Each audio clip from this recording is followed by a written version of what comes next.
Pokażę dzisiaj Wam, jeśli ktoś ma problemy ze słabo ściągającymi się pasami, jak można przy wykorzystaniu takiego preparatu, czyli preparat, który likwiduje piski, zabezpiecza powierzchnie metalowe, poluzuje zardzewiałe części.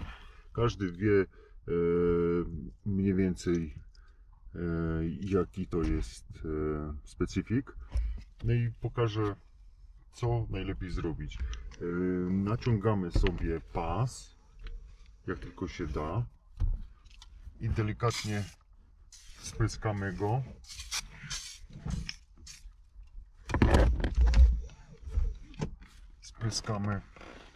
Przejedziemy go szmatką czystą.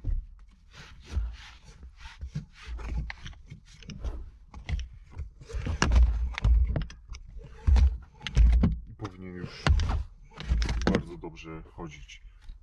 Natomiast jeszcze jest taka sprawa, że czasami, przynajmniej w pojazdach grupy Volkswagena, to akurat w Skodzie, jest tak, że wkłada się i teraz się otwiera, ale często gęsto nie chce się dopiąć do samego końca, że on się po prostu wypina. Trzeba go wcisnąć i gdzieś tak poruszać.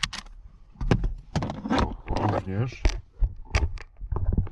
polecam w tym wypadku odrobinę tego specyfiku.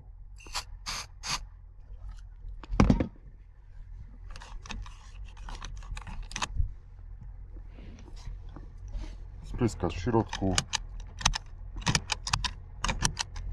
i parę razy i już będzie zrobione. O, jedzie mój ciągnik, także zaraz trzeba iść do innej pracy.